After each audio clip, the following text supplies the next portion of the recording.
Hugh Thompson Jr. came into the world on April 15, 1943, in Atlanta, Georgia, in a family where service to the nation was a tradition rather than a choice. His father had fought in the Navy during the Second World War, passing down the values of duty and integrity to his children. Those same principles would later guide not only Hugh but also his brother, who went on to serve in Vietnam with the Air Force. When the family relocated to Stone Mountain in 1946, Hugh's childhood unfolded in a community where his parents worked to instill fairness and compassion. They opposed racial discrimination at a time when it was far from popular, supporting minority neighbors and showing their children that justice was worth standing up for. Hugh joined the Boy Scouts, learning discipline and responsibility, and these lessons grew into a moral compass that would shape his life. As a teenager, Hugh worked hard, balancing school with jobs at a funeral home and on a local farm. In 1961, he finished his studies at Stone Mountain High School and enlisted in the U.S. Navy. Stationed at Naval Air Station Atlanta, later renamed the General Lucius D. Clay National Guard Center, he operated heavy machinery with a construction battalion. After an honorable discharge in 1964, he returned to Georgia ready to settle into civilian life and focus on his family. But history had other plans. As the Vietnam War escalated, Hugh, then working as a licensed funeral director, felt an undeniable pull to return to service. He re-enlisted in the Army, completed the Warrant Officer Flight Program at Fort Walters in Texas and Fort Rucker in Alabama, and by December 1967, he was flying observation helicopters in Vietnam. On the morning of March 16, 1968, Thompson, now a Chief Warrant Officer, climbed into his Hiller OH-23 Raven with crew chief Glenn Andreatta and gunner Lawrence Colburn. Their mission was to provide air support for Task Force Barker during a search and destroy sweep of the village of My Lai in Quang Ngai Province. U.S. commanders had labeled the area a Viet Cong stronghold, calling it Pinkville, but in reality, it was little more than a farming community of rice growers. At 7:24 a.m., the assault began, with artillery and infantry tearing through the village. From the sky, Thompson saw no enemy fire, and the ground soldiers encountered none either. What followed was not combat but slaughter.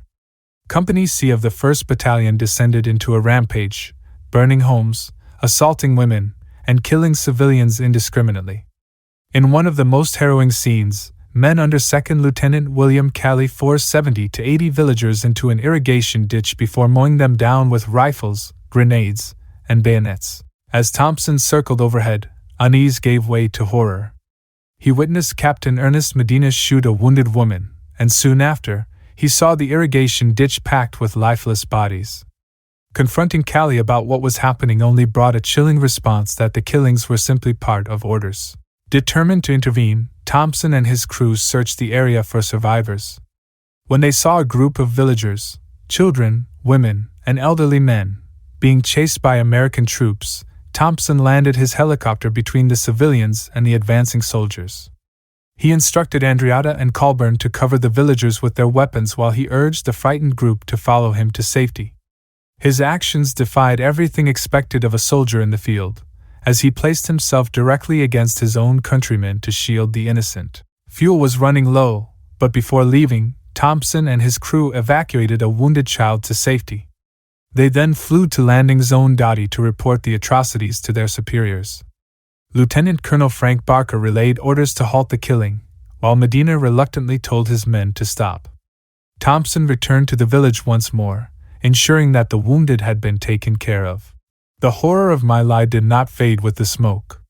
By 11 a.m. that day, Thompson had filed an official report, which forced commanders to cancel similar operations in neighboring villages.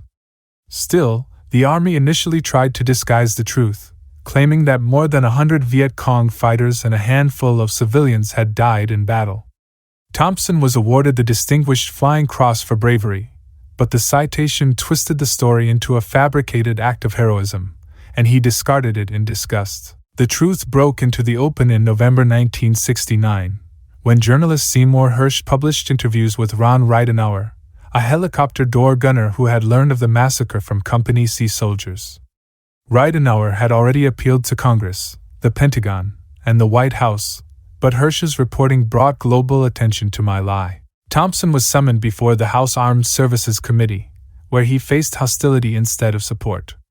Some lawmakers branded him disloyal and even attempted to have him court-martialed. A subsequent Army investigation exposed the deep moral failings of Task Force Barker, leading to charges against 26 soldiers, including Medina and Cali.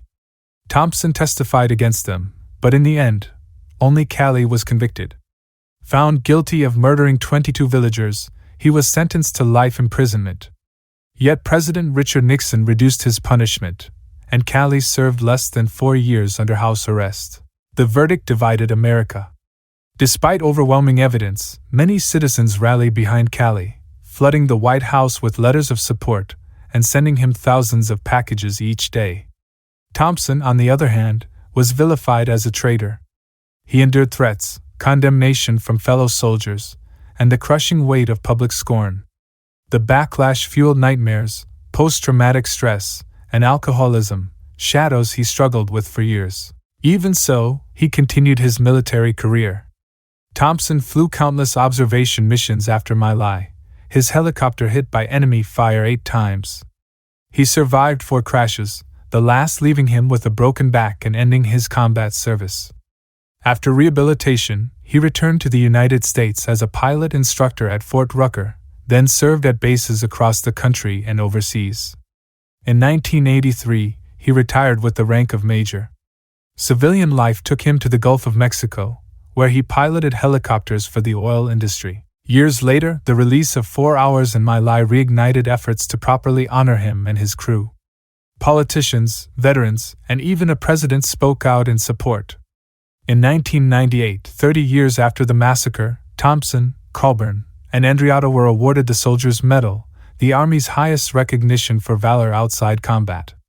That same year, Thompson returned to the hamlet of My Lai, where he met survivors whose lives he had saved, a solemn reunion with those who had lived because he chose conscience over complicity.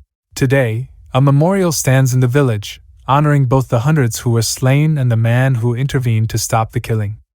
After his years in aviation, Thompson dedicated himself to helping others once more, serving as a counselor with the Louisiana Department of Veterans Affairs. In 2006, after a battle with cancer, he died at the age of 62 at a veterans hospital in Pineville, Louisiana. He was buried with full military honors in Lafayette, remembered not just as a soldier, but as a man who, in humanity's darkest moment, dared to act with courage and compassion. Do you think that U.S. troops got off too lightly for war crimes committed during the Vietnam War? Let me know your thoughts in the comments. If you enjoyed the video, don't forget to hit the like and subscribe.